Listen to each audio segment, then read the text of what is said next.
자, 국민의힘 공천과 관련해서 일각에서는 또 이런 지적이 나왔습니다. 한번 보시죠.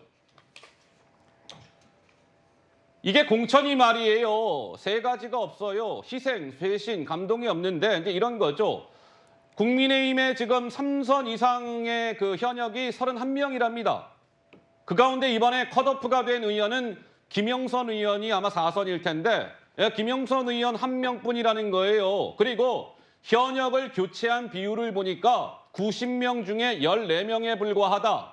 그러니까 지금 따져보면은 16%라는 거죠. 그러니까 4년 전 총선에서는 현역 교체 비율이 얼마였다? 43이었는데 이것도 역시 좀 떨어진 거 아니냐? 이런 논란입니다.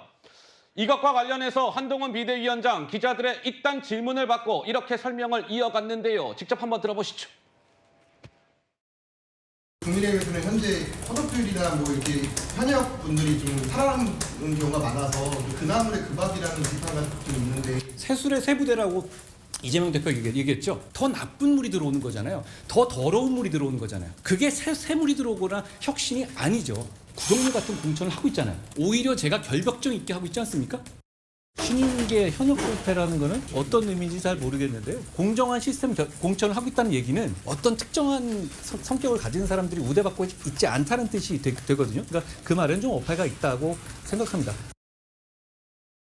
자, 한동훈 비대위원장 뭐 또 이재명 대표를 겨냥하는 발언을 했는데 우리 최수영 평론가 보시기에는 일각의 지금 국민의힘 공천과 관련한 이러한 지적에 대해서 좀 어떤 말씀을 주고 싶으세요?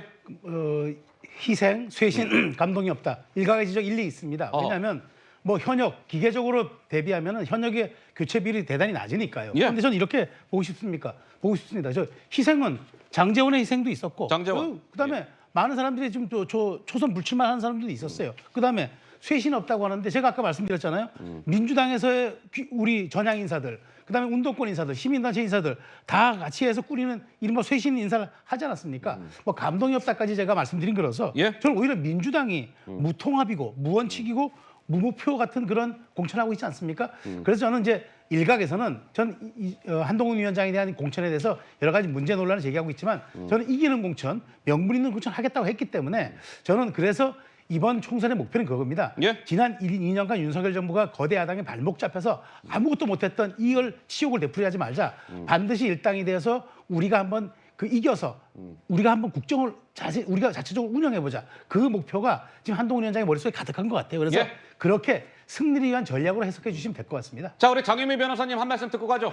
지금 한동훈 비대위원장은 그 쇄신이 없는 공천에 대한 기자 질문에 답을 해야 되는 거 아니겠습니까? 민주당의 공천에 대해서 구정물 공천이라고 이야기하는 건 금도를 넘었죠. 아마 방송에서 구정물 공천이라고 패널이 이야기했으면 심의 대상됐을 겁니다. 아이고야. 김건희 특검이라는 것도 심의 대상이 되는 상황이니까요. 예. 저는 이런 부분을 꼭 말씀드리고 싶습니다. 알겠습니다. 자, 이제 양당의 공천 상황을 좀 살펴봤습니다. 그렇다면 소위 우리가 뭐 제3지대라고 일컫는 이쪽 진영의 움직임은 어떠한지가 또 궁금하실 것 같아서 그 부분을 짚어보겠습니다. 네 번째 주제가 되겠군요. 확인해 보시죠.